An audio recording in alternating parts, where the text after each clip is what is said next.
لاکھوں کے حساب سے پاکستانی امریکہ میں رہائش پذیر ہیں جو اچھی زندگی گزارنے کے لیے پاکستان سے کوچ کر اس ملک میں آباد ہوئے ہیں۔ اچھی زندگی سے مراد روپے پیسے لے لیجیے، وہ تو انہیں مل جاتا ہے، مگر طرح طرح کے مسائل سے دوچار ہونا پڑتا ہے۔ امریکہ کے جس گھر میں ٹھہری ہوئی تھی، وہاں پر ایک ملازمہ جو کہ پاکستانی تھی، اس نے رو رو کر اپنی داستان سنائی کہ کیسے امریکہ میں بہتر روزگار کے لیے اپنے شوہر کے ساتھ آئی تھی۔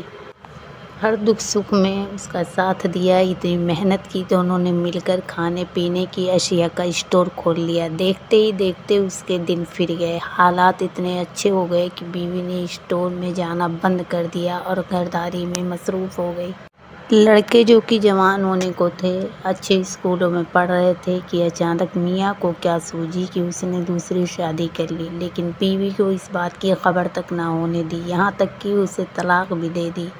ایک روز اس کے بیٹے نے ماں سے کہا، امی آپ کو معلوم ہے کہ ڈیڈی نے دوسری شادی کر لی اور آپ کو طلاق دے دی ہے۔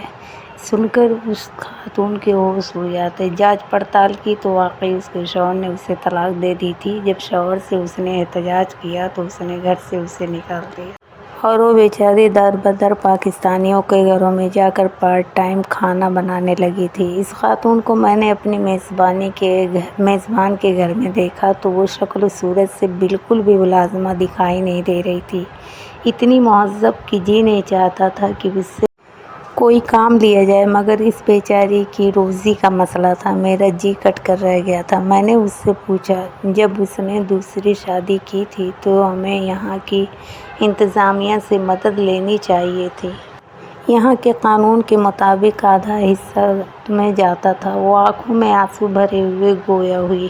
اس شخص نے اتنی مہلت ہی نہیں دی کہ میں یہاں کی انتظامیہ کو بتا سکتی۔ بے یار و مددگار بچوں سمیت الگ پاکستانی گھر میں پناہ لینے پر مجبور ہوں۔ مجھے تو نکال دیا تھا، مگر بچوں کو بھی اپنے پاس نہیں رہنے دیا، ان کو بھی میرے ہمراہ نکال دیا۔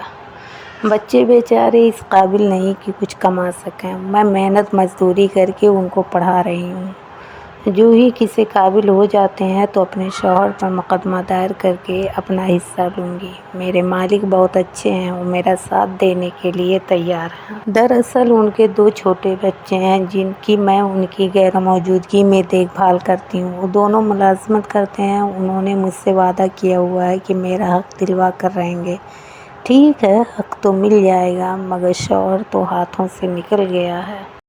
واقعی تم تو ٹھیک کہتی ہو، مگر ایسے شوہر کے پاس رہنے سے علیحدگی ہی اچھی ہے۔ دکھ سکھ میں تم نے ساتھ دیا اور جب اچھے دن آئے، وہ خوشحال ہوا تو تم نے نظریں پھیر لیں۔ ایسے لوگوں کو ضرور سزا ملنی چاہیے۔ تم اپنے مالک سے التجا کرتی رہو اور مقدمہ ابھی دائر کرو۔ پرانی بات ہو گئی تو ہو سکتا ہے تمہاری سنوائی نہ ہو۔ میری بات سے وہ دکھ بھرے لہجے میں بولی، میں ضرور مقدمہ کروں گی۔ کاش یہاں پر میں کڑی نظر رکھتی تو آج یہ دن نہ دیکھنا پڑتا۔ جب اسٹور اچھا خاصا چل پڑا تو ایک امریکی عورت نے میرے میاں سے التجا کر کے نوکری حاصل کر لی اور سارا وقت وہ شوہر کے ساتھ کام کرنے لگی تھی۔ نہ جانے چپکے سے انہوں نے شادی رچا لی، مجھے کانوں کان خبر تک نہ ہوئی۔ آج میں اپنے برے نصیب کو رو رہی ہوں۔ واپس وطن کس منہ سے جاؤں؟ وہاں میری کتنی بے عزتی ہوگی۔ اس کی دکھ بھری باتوں سے میرا جی کٹ کر رہ گیا تھا۔ وہ عورت مظلوم و مجبور تھی۔ نہ جانے ایسی کتنی عورتیں مظلوم ہوں گی۔ یہ صرف ایک کہانی ہے، اس کا کسی طرح